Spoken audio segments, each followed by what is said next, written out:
You know those huge, messy problems that just feel impossible to solve? We all face them. But here's the thing. The world's best strategists don't just get lucky or have some kind of superpower. Nope. They rely on a blueprint. And today, we're going to break down that exact four-step process they use to turn total complexity into absolute clarity. All right, so let's start with a real-world puzzle. Back in the 90s, you had Kmart and Walmart. And if you walked into one and then the other, they'd look almost identical. Same kind of big box stores, selling pretty much the same stuff. But under the hood, there was a massive difference. Walmart had its famous everyday low prices strategy, while Kmart was all about those weekly sales and promotions. The result? Walmart was absolutely crushing it, while Kmart was barely staying afloat. Okay, so put yourself in the CEO's shoes at Kmart for a second. This isn't some small little issue, right? The entire future of your company is on the line. The pressure is just immense. So what do?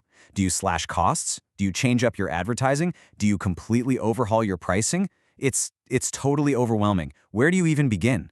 And this is the big secret. The world's best problem solvers, they don't have a crystal ball. They don't just magically know the right answer from the start.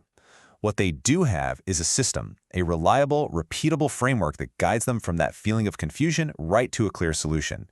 And in this explainer, that's the exact system we're going to walk through. So here it is. We call it the Strategist's Blueprint. It's built on 4 really powerful steps. First, we're going to define and structure the problem, just to make sure we're actually solving the right problem. Next, we develop a hypothesis, basically an educated guess that's going to focus all our work. Then, we execute the analysis to test if that guess is right. And finally, we develop a recommendation that turns all those insights into real action. This is our roadmap.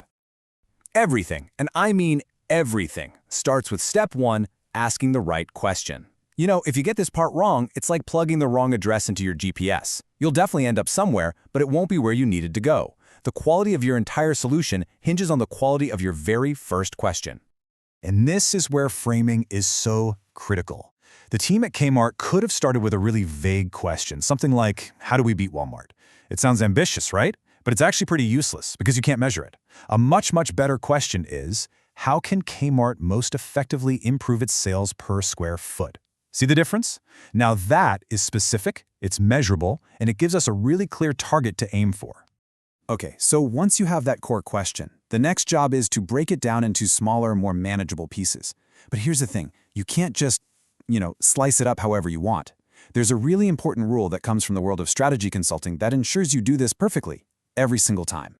It's called the Misi principle. Okay, I know that sounds super academic and complicated, but the idea is actually really simple. It stands for mutually exclusive and comprehensively exhaustive. Mutually exclusive just means that none of your categories overlap, and comprehensively exhaustive means that when you put all the categories together, you've covered all the possible options. It's just a way to organize your thinking so you don't miss anything, and you don't accidentally count something twice.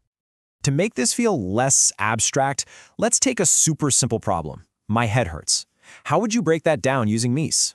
Well, you could create buckets that don't overlap but cover everything. For instance, maybe you split the causes into physical and mental. Okay, no overlap there. Then, under physical, you could break it down even more into external causes, like you bumped your head, and internal causes, like you're getting sick. See? This simple little exercise forces you to map out the entire problem logically, right from the get-go. All right, so once you've got your problem all structured out, we are on to step 2. This is what we call the art of the guess. You're going to develop a hypothesis. Now, this isn't a wild shot in the dark. A good hypothesis is a clear, educated statement about what you think the solution is, and it's going to guide all the work that comes next. So, why bother with this? Why is it so important? Well, a really strong hypothesis is like a North Star for your project. It keeps all of your work on target, so you don't wander off and get lost in data that doesn't matter. It forces you to keep your analysis minimal, focusing only on what you need to prove or disprove your idea. And maybe most importantly, it makes sure your findings are actionable, that they lead directly to a real-world solution. So what's the difference between a good hypothesis and a useless one? A good hypothesis can actually be tested. You can look at the data and prove it right or prove it wrong. A bad hypothesis is usually some vague statement you can't really argue with, or it's so huge that you'd have to, as they say, boil the ocean, analyze absolutely everything just to test it. So for Kmart, a bad one would be, customers are unhappy. Way too vague. A good one? Switching to an everyday low-price strategy will increase sales per square foot by 15%. Now that is something we can actually test. Okay, now we get to the part that most people think of as problem solving, the analysis. But notice we're already on step 3. The goal here is not to go out and collect every piece of data in the entire universe. The goal is much simpler, to prove or disprove the hypothesis you just created. And really, the best mindset to have here, it all comes down to one classic acronym, KISS. Keep it simple, stupid. Seriously, complexity is your enemy in this phase.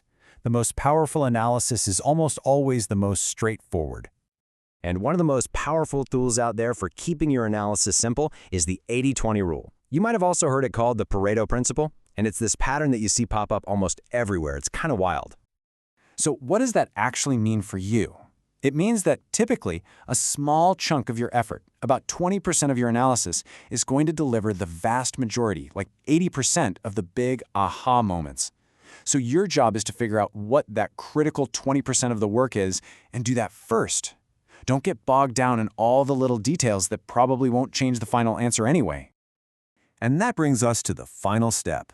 This is where all that hard work really pays off. You've defined the problem, you've built a solid hypothesis, and you've tested it with some really focused analysis. Step 4 is all about putting that work together into a clear, compelling recommendation that actually makes something happen. You see, a really powerful, convincing recommendation always has these 4 parts. You have to clearly state what to do. You have to explain why, using all the logic and data from your analysis. You need to lay out when it should happen, the whole sequence and timing of it all. And finally, you have to outline how it's actually going to get done, including what people and resources you'll need. So, the big takeaway here is this. Solving really complex problems, it isn't about being some kind of lone genius who has all the answers. It's about being a strategist. It's about having a great process you can trust to guide you from A to B.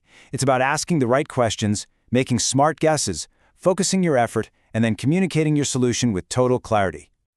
And look, this blueprint, it's not just for some CEOs trying to save a billion-dollar company.